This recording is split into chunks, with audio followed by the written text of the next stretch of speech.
Olá pessoal, boa tarde, ou bom dia, boa tarde ou boa noite.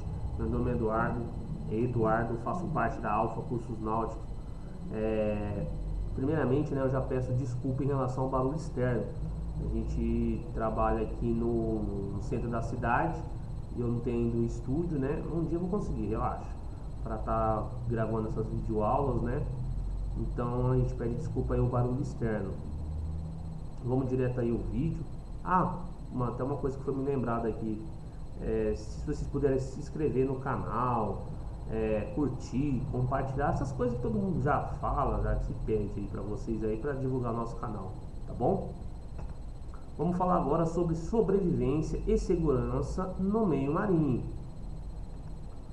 Introdução. Essa parte aí de sobrevivência no meio marinho, combate a incêndio, primeiros socorros, é uma parte um pouquinho mais complicada, tá? Um pouquinho mais, vamos dizer assim, extensa, um pouquinho mais meio chata, vamos falar o português correto, né? Eu vou tentar fazer aí mais dinâmico, não só ficar lendo, vou dando a explicação para ficar mais fácil. Então, introdução. Como radioamador, você irá desempenhar uma função a bordo de sua embarcação de esporte e recreio. É importante saber algumas questões relativas à segurança que diz respeito a todos de bordo.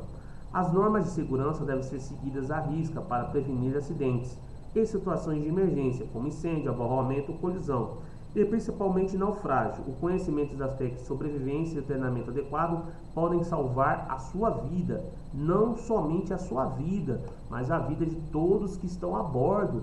Por quê? Possivelmente, se você está numa embarcação de esporte e recreio, você está com pessoas que você conhece, pessoas que você ama, né? Aí a sua sogra, seu sogro, genro, né? A nora, alguns familiares que você ama de paixão, que você quer ver todo dia durante 365 dias. Brincadeiras à parte, tá, pessoal? É uma prática que auxilia na salvaguarda da vida humana, né? Com conhecimentos e técnicas de sobrevivência básicas, tá certo? Só lembrando que tem muito assunto, né? Principalmente na próxima videoaula de combate a incêndio e na área de primeiros socorros, que não é a prática que é exercida aqui pelo socorrista, tá? Mas aí na próxima aula eu vou estar explicando melhor. Então, material para salvatagem nas embarcações: colete salva-vidas e boia circular. Então aqui nós temos um colete salva-vidas e uma boia circular. E o colete salva-vidas classe 2 e uma boia circular classe 2, tá certo? Temos a balsa salva-vidas e a balsa rígida e o bote baleeira. Pergunta de prova: qual é a cor do teto da balsa inflável? Tá? Então o que acontece? A balsa inflável, ela vem num casulo. Esse casulo ele é lançado à água, quando já na água puxa um retetor, um ferrolho, né? Aí a ampola de CO2 começa a inflar. Na pergunta de prova vem assim: qual é a cor do teto da balsa inflável? É de cor alaranjada. Como deve ser utilizado, né, a balsa rígida? Essa balsa rígida, você quando lança na água, fica amarrada à embarcação. A partir do momento que é abandonada a embarcação, né, todos abandonam a embarcação, todos embarcam, entram nessa balsa, ela é cortado o cabo de amarração junto à embarcação. Aí você fica ali sobre a balsa aguardando o socorro, tá certo? E aqui o bote baleeira, que antigamente era muito utilizado, né? Os coletes salva-vidas, né? O colete salva-vidas é o principal equipamento de salvatagem a bordo de embarcação, tanto que cada pessoa deve ter um à sua disposição. Isso entra muito o que eu falei na uma das primeiras aulas, videoaulas. O que acontece? Na norma, né, na norma da autoridade marítima, está dizendo que o colete deverá estar a bordo da embarcação, a pronto uso de fácil acesso. Isso para você estar realizando a prova. Você vai levar em consideração a norma regional aonde você vai navegar, que são a NPCP e NPCF. NPCP, normas e procedimentos do Capitão dos Portos, e NPCF, normas e procedimentos da Capitania Fluvial, né? Então aqui ele vai estar informando como deve vestir o colete. Então ele foi feito para os que sabem e os que não sabem nadar. Mesmo sendo um excelente nadador, o rio gosta dessas pessoas, as pessoas que sabem nadar. Por quê? Porque elas dão mole. Aquelas que não sabem, que tem medo, veste o colete, tá? Então, sendo excelente nadador, vistam no caso de ter que abandonar a embarcação. Os tipos mais simples são vestidos pela cabeça e amarrados na altura da cintura, conforme a sequência abaixo. Então, a gente tem o modelo do tipo canga, né? Você vai colocar ele tem aquela proteção da cabeça, vai passar por trás das costas, na fieira, né? Vai amarrar e a parte flutuante vai ficar para frente, né? O colete deve ficar bem ajustado ao corpo, não ficando frouxo, pois quando a pessoa entra na água, a tendência dele é subir, causando desconforto, podendo inclusive sair pela cabeça. Tem como finalidade prover uma capacidade adicional de flutuabilidade para ajudar a manter o corpo na superfície da água, até chegar ao resgate ou uma embarcação de salvamento. Alguém que vai estar passando ali vai prestar o socorro para vocês, tá? Deve ser guardado a bordo em quantidade exigida pela Diretoria de Portos e Costas, de acordo com a lotação, tá? No dia 8 agora de abril, a gente teve uma reunião com a Marinha do Conselho de Assessoramento, né? E foi informado que na região de Presidente Pitácio vai ter que cumprir a norma regional, que é o que? A lotação dentro da embarcação. Se a sua embarcação é para 6 pessoas, um tripulante e 5 passageiros, tem que estar com 6 coletes a bordo, tá? O número de coletes a bordo deve atender o limite máximo das pessoas a bordo. Eu falei para vocês aí. Deve ficar em local de fácil acesso e nunca amarrado à embarcação. Para saltar na água, utilizando o colete salva-vidas, a melhor maneira é ficar com as pernas esticadas e os pés juntos. Questão de prova. Como devemos saltar na água utilizando o colete salva-vidas? Pernas esticadas e pés juntos. Deve ser amarrado ao corpo com a parte flutuante para frente, conforme eu já expliquei para vocês. Não se deve utilizar o colete salva-vidas como encosto, travesseiro, brinquedo, exceto para fazer demonstração. O que acontece muito, pessoal? Às vezes vão navegar, tem sempre um abençoado, né, vamos dizer assim, para não chamar de outro nome, que acha que colete ele é assento. Ele não é assento. Colete é um material de salvatagem. Então você não pode sentar em cima do colete, tá? Não pode usá-lo como um travesseiro. Não, embarcou, vista o colete, é uma medida de segurança, tá certo? Para improvisar material flutuante, no caso de naufrágio, não devemos utilizar coletes salva-vidas defeituosos. Entra também naquela parte que eu falei lá no início. O colete, ele tem um prazo de validade, que é 5 anos, né? Então a Marinha, ao abordá-lo no rio, ela vai verificar o prazo de validade e o estado de conservação. O que é o estado de conservação? Se aquela, desculpa aí o barulho novamente, tá, pessoal? Se aquela malha de flutuabilidade realmente vai flutuar. Por quê? Se você joga o colete na água, né? Você cai ali na água, vai nadar alguma coisa. O colete, ele começa a encharcar, tá mal estado de conservação, ele não serve para te auxiliar. E isso o comandante tem que ficar atento. Lembrando que os coletes devem ser homologados pela Marinha do Brasil. Cuidado aí com aquele colete que você vai comprar aí na banquinha. Não discriminando, falando mal de quem vende colete na banquinha. É que o colete deverá ser utilizado homologado. Então não adianta você pagar aí caro no colete, não é homologado. Quando a Marinha te abordar, ela pode te notificar, tá certo? O proprietário de uma embarcação deverá homologar na DPC os equipamentos de salvatagem importados. Ah, viajei ali para os Estados Unidos, comprei um material, quero homologar, entrar em contato com a DPC para fazer essa homologação desse material, tá certo?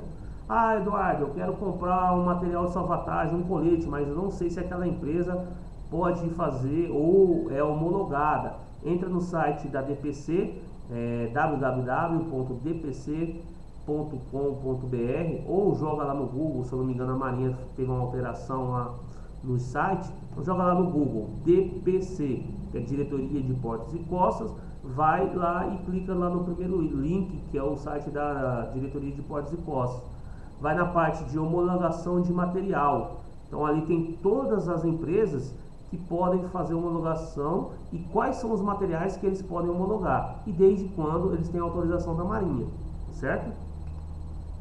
Ali a gente tem o classe 1 solas, O classe 2 é o que eu mostrei para vocês, né? No classe 1, ele tem a lâmpada, um apito e uma fita retrorefletiva. No classe 2, ele é navegação em mar aberto. Então tem aquelas fitas refletivas. E o classe 3 é utilizado aqui no meu caso da navegação interior. Logicamente que temos modelos aí que ele já vem também com apito, tá? Os coletes salva-vida classe 3 são exigidos nas embarcações de esporte e recreio, apenas na navegação interior. Nas embarcações de transporte passageiro é obrigatório esses classe 3, tá certo? Aí temos o modelo classe 5, né? E temos também o inflável, que o colete salva-vida inflável deverão ser cheio quando você estiver dentro da água. Então, pulou na água, aí você vai inflar ele quando você já estiver dentro da água, tá certo? Temos aí a boia salva-vidas, né? Temos a boia classe 3. Uma coisa importante, a sua embarcação, se ela for miúda, não é obrigatório ter a boia salva-vidas. Agora, se ela for de médio porte, já é obrigatório ter uma boia circular, né? Que é a boia salva-vidas, com pelo menos 20 metros de cabo retinido. Agora, se ela for maior que 12 metros de comprimento, ainda na situação de médio porte, serão duas boias circulares, uma com pelo menos 20 metros de cabo retinido, certo? No caso das embarcações miúdas, são dispensadas de utilizar a boia salva-vida quando em navegação interior. Isso aí, se tiver dúvida na navegação interior, dá uma olhada aí nos vídeos passados, né, anteriores. Aqui, ó, classe 1, classe 2 e classe 3. A balsa inflável que eu falei para vocês, ela vem nesse casulo. Você lança ela na água, né? Puxa o retentor ou ferrolho, ela começa a inflar.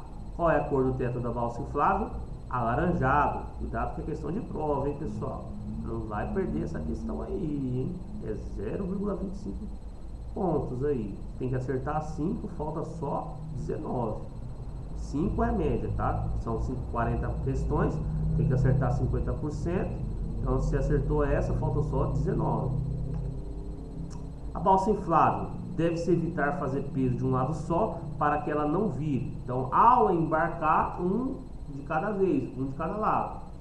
O que faz a bateria da balsa salva-vidas funcionar é a água salgada, né? Ela deve ser revisada a cada 12 meses. A cobertura de cor alaranjada, né? O cabo que prende a balsa à embarcação principal só deve ser cortado quando a embarcação estiver afundando. No caso ali da balsa rígida, né?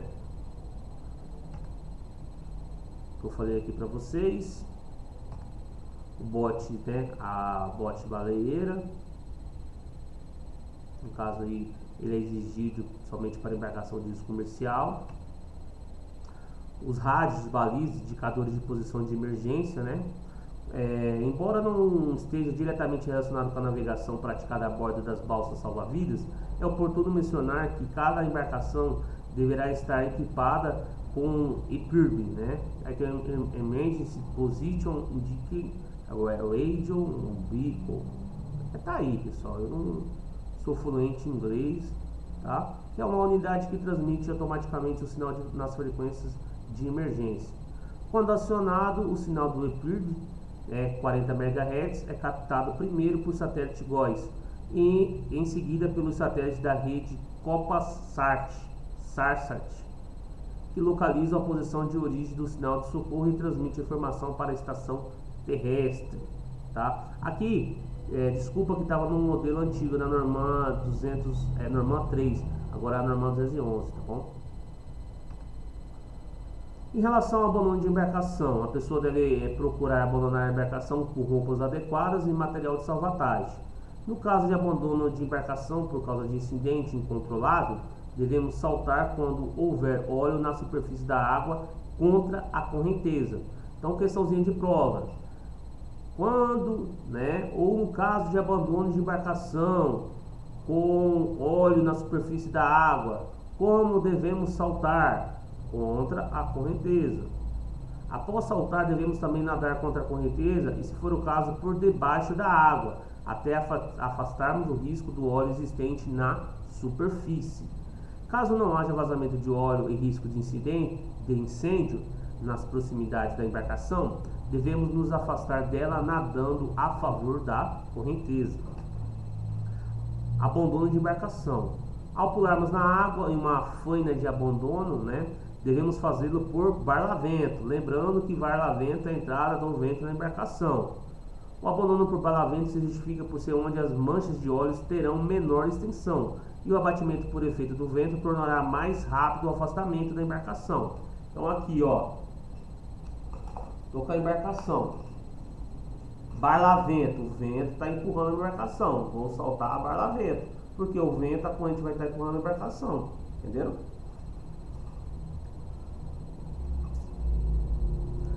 O óleo fino, diesel, espalha-se com maior rapidez, forma um lençol de pequena espessura e tem maior facilidade de se inflamar. É possível nadar através dele com relativa facilidade, porém com elevado risco de sufocação, pela irritação das vias respiratórias e até mesmo de cegueira, pela violenta irritação dos olhos. A experiência já mostrou que, no caso de afundamento de navios, a área coberta pelo óleo não é tão grande, nem tanto compacta quanto se imagina. Sempre haverá a possibilidade de se nadar por baixo da camada de óleo, mesmo que ele esteja em combustão. Por quê? Porque na água, né, dentro da água não há oxigênio. Então a parte de cima está em combustão, você vai passar por baixo da água, ou por dentro da água, tá certo? Abandono de embarcação. Um náufrago só se tornará um sobrevivente após ter sido resgatado. O maior perigo para o náufrago é a hipotermia. No caso da hipotermia, o que é a hipotermia? É quando a nossa temperatura corporal está abaixo de 35 graus Celsius. A hipotermia ela pode ser leve, moderada ou grave, né? Severa. O fator de maior incidência para a morte do náufrago são a falta de água potável e a exposição do seu corpo ao ambiente. O que acontece, pessoal? Se vocês estiverem aí navegando num cruzeiro da vida, esse cruzeiro for a pique, né? Naufragar, afundar, você sobreviveu ali numa balsa salva-vidas.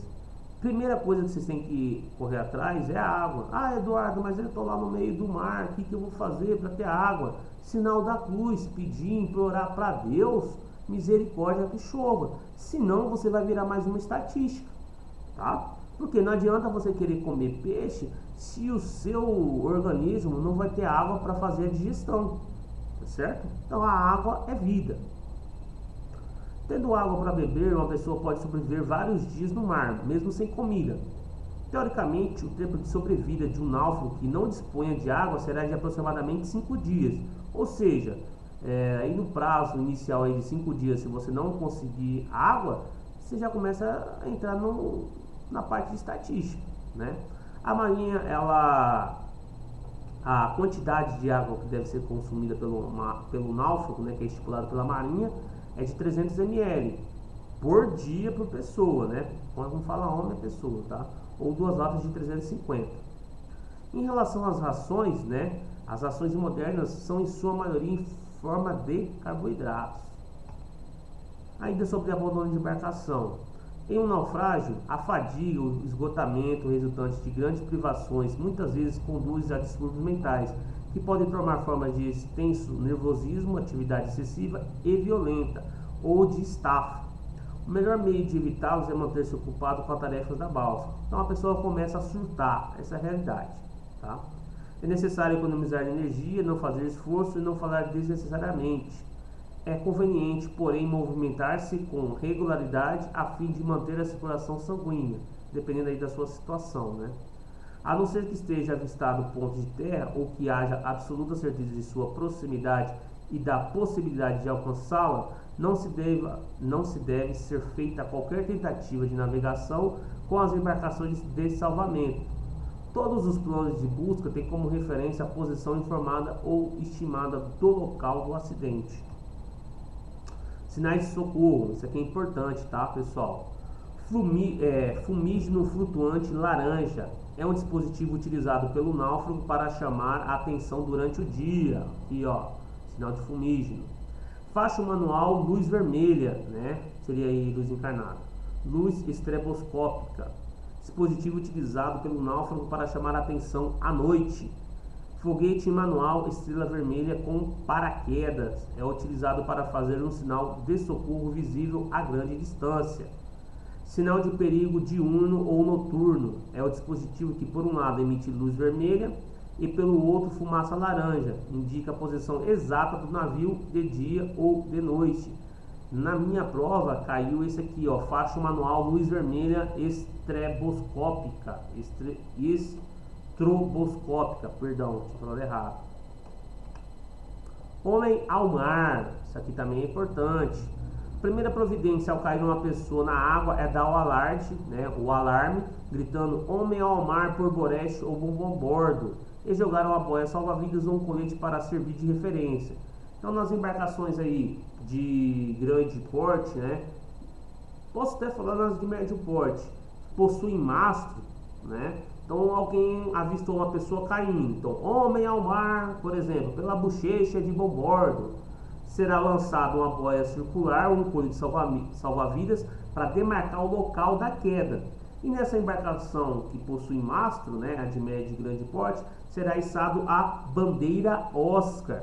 A bandeira Oscar é a bandeira de homem ao mar. Então, a sua definição indica que há uma pessoa na água. Quando fala homem ao mar, é homem, mulher, criança, um ser vivente, um abençoado de Deus, tá?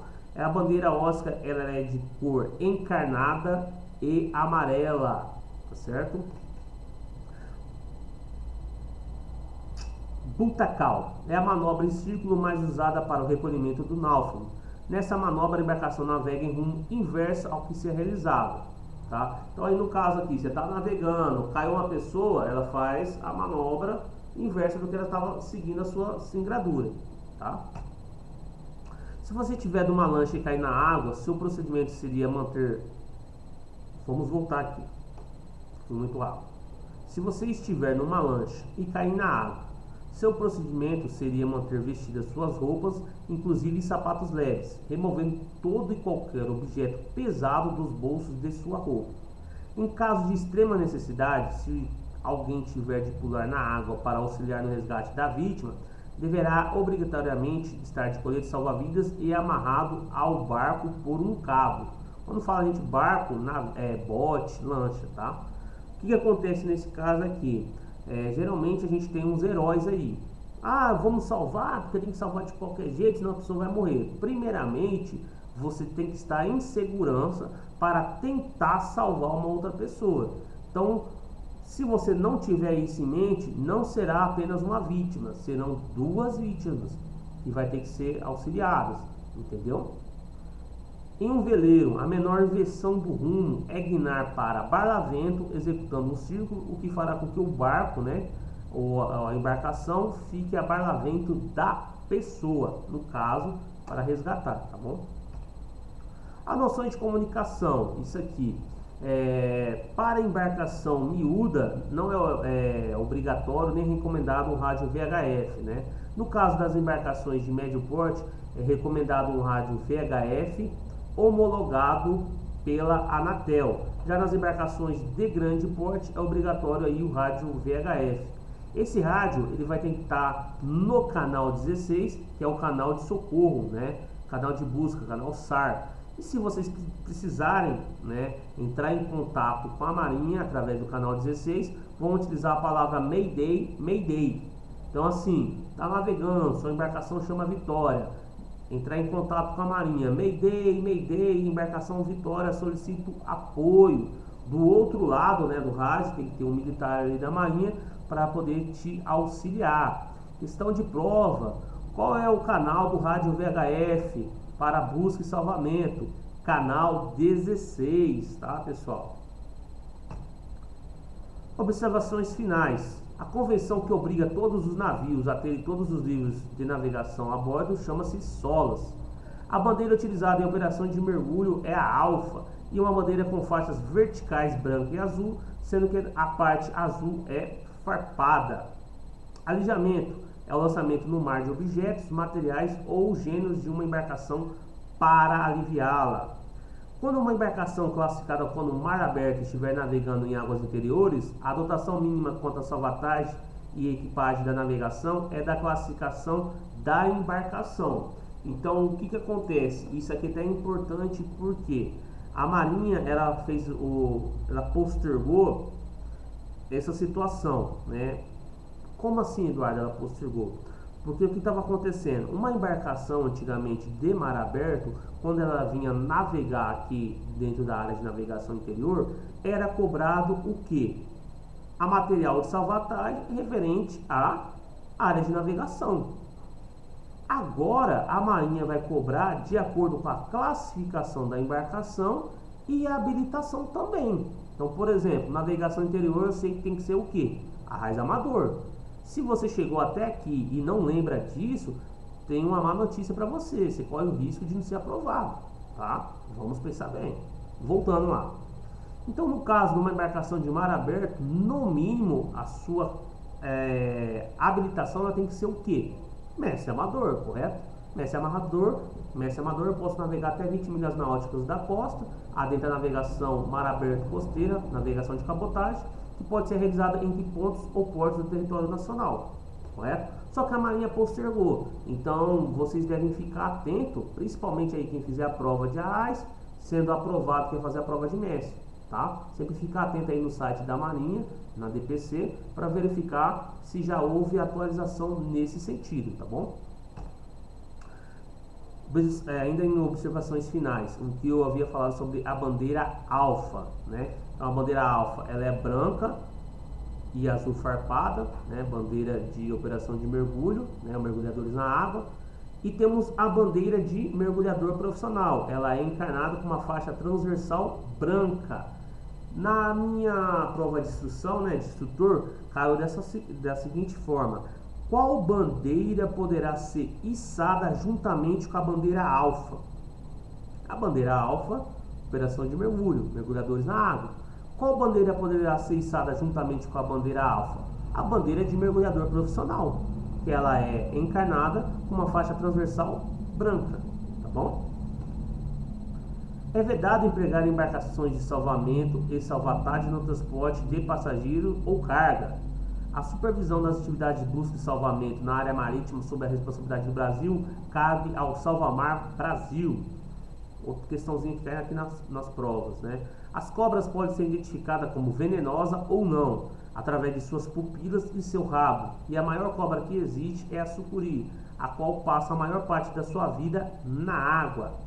As arraias ficam na lama, nas beiras dos rios, e tem um ferrão venenoso na ponta do rabo. É expressamente proibido sentar na borda de uma embarcação a motor. Muita gente desconhece sobre isso, mas aqui eu estou com a minha embarcação borda principal. É extremamente proibido sentar na borda, porque qualquer movimento, onda, né, marola, corrente, toco, alguma coisa que acontecer, ou que o comandante for fazer uma manobra, o risco da pessoa cair na água é grande. E se vocês não sabem, a Marinha abre inquérito administrativo sobre a queda de pessoa na água. Então, devemos navegar em segurança, todo mundo sentadinho, de forma onde o comandante faça a distribuição de peso, tá certo? Para a segurança da embarcação, devemos proceder diversas verificações antes de sair para navegar, tais como luz de navegação, equipamento de salvatagem, equipamento de combate a incêndio, né, no caso a extintor de incêndio, exceto se a embarcação está com acomodações limpas e arrumadas, quando já está tudo certinho. São perigos a embarcação e água, né, em águas interiores: toras de madeiras, troncos de árvores flutuando, pedras, bancos de areia, exceto correnteza do rio e marola. Então, assim, essa parte entra naquelas perguntinhas que levam vocês ao erro, né? Quais da alternativa abaixo não está correto? É verdadeiro afirmar que de quais alternativas é um perigo para a navegação em águas interiores? Então tem que ficar atento a esse tipo de pergunta, tá? A prática de deitar óleo ao mar é muito antiga e serve para reduzir a violência das ondas na tormenta. Muito obrigado, né? Nosso e-mail alfetn@hotmail.com, nosso telefone 18 9126 3592, ele é o WhatsApp, tá bom, pessoal? Obrigado, boa sorte aí na sua prova.